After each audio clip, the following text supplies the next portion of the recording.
And who did create the heavens and the earth? Why do you use the word who? You see, you immediately beg the question by using the word who. Well, then how did it get created? Well, by a very slow process. Well, how did it start? Nobody knows how it started.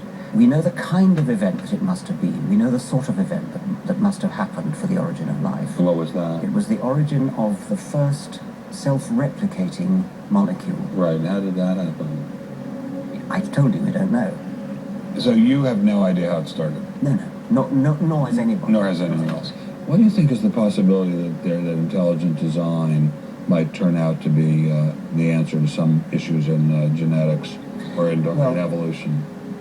It could come about in the following way. It could be that at some earlier time, somewhere in the universe, a civilization evolved by probably some kind of Darwinian means to a very, very high level of technology and designed a form of life that they seeded onto perhaps this planet.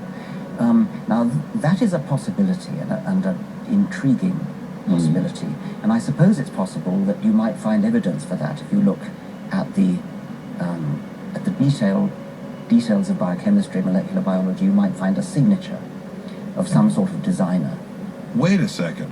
Richard Dawkins thought intelligent design might be a legitimate pursuit? And that designer could well be a higher intelligence from elsewhere in the universe.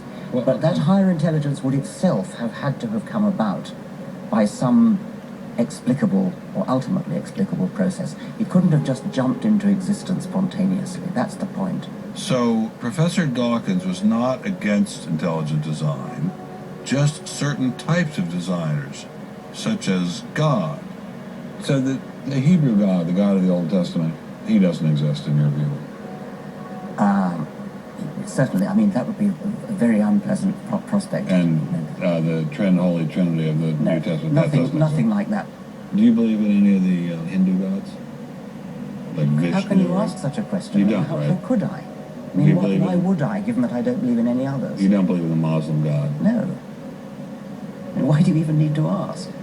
Well, I just wanted to be sure. So you don't believe in any God anywhere? Any God anywhere would be completely incompatible with anything that I've said I just wanted to make sure you don't believe in any God anywhere. No. What if after you died you ran into God and he said, "What have you been doing, Richard? I mean, what have you been doing? I've been trying to be nice to you. I gave you a multi-million-dollar paycheck over and over again with your book, and look what you did." Bertrand Russell had that point put to him, and he said something like, "Sir, why did you take such pains to hide yourself?"